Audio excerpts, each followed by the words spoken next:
Let's now discuss Democracy Day, what it means to the country and the citizens. Joining the program now from our Lagos studios is Husaini, who is with the Center for Democracy and Development. And back here in Abuja, we have Associate Professor of Strategic Communications and a Rise News Analyst, Professor Abiodun Adeni. But let's come to you, Saeed, in Lagos first. Your Center for Democracy and Development has been very active in the 22 years of democracy. But tell us, how would you underscore Nigeria's democracy so far, particularly with President Buhari's 6 years on the saddle? I should say thanks very much for having me. It's great to be here. I think for Nigerians today, there's much more of a sense of somber reflection, even anger and distress, than there is one of jubilation or self-congratulation. Of course, like you rightly point out, we've had democracy for 22 years. That uninterrupted stretch is historic in the context of Nigeria's experimentation with various forms of government. But in the past 6 years, and particularly over the course of the past year, Nigeria's democracy has been buffeted seemingly from all sides with a slew of challenges.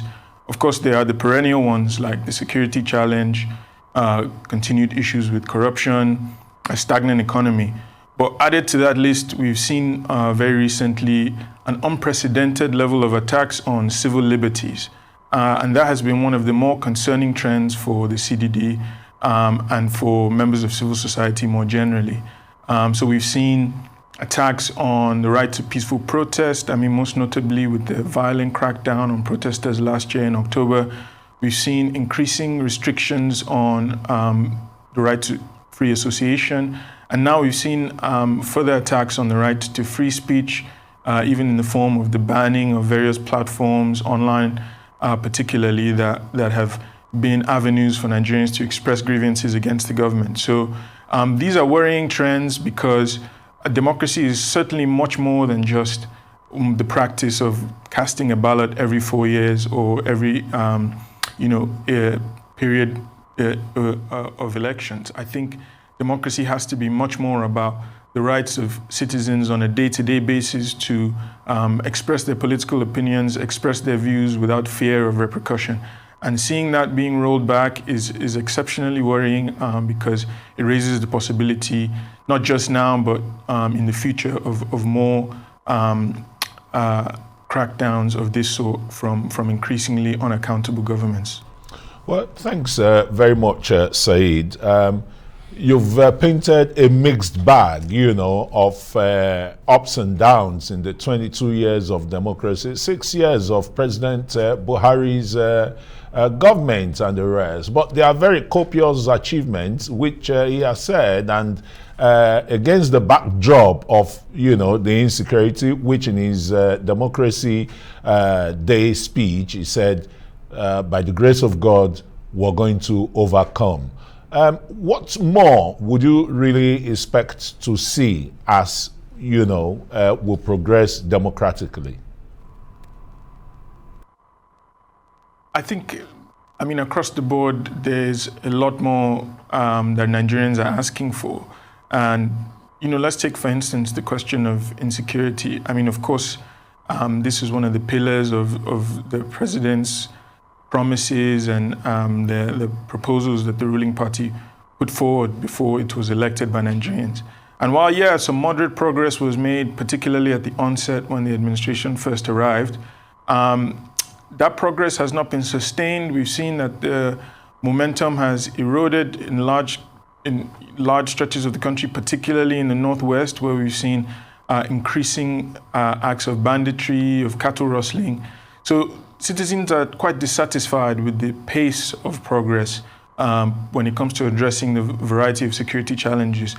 Instead, we've seen rather sort of knee-jerk responses by the government when people have been critical.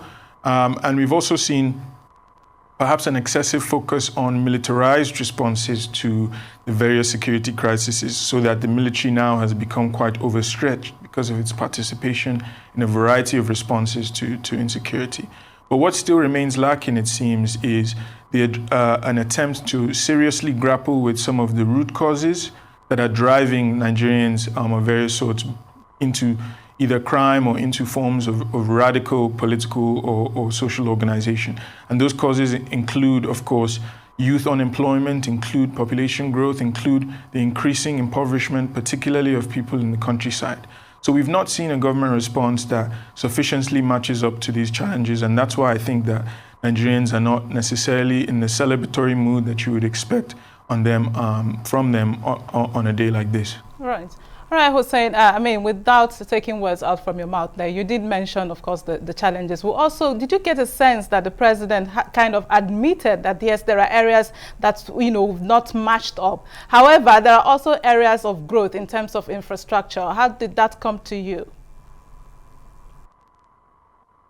Yeah, I mean, surely for a politician, of course, he's the head of state, but he's very much still a politician. There's necessarily the need to highlight the gains and frame the areas that haven't fully been addressed as kind of lingering challenges.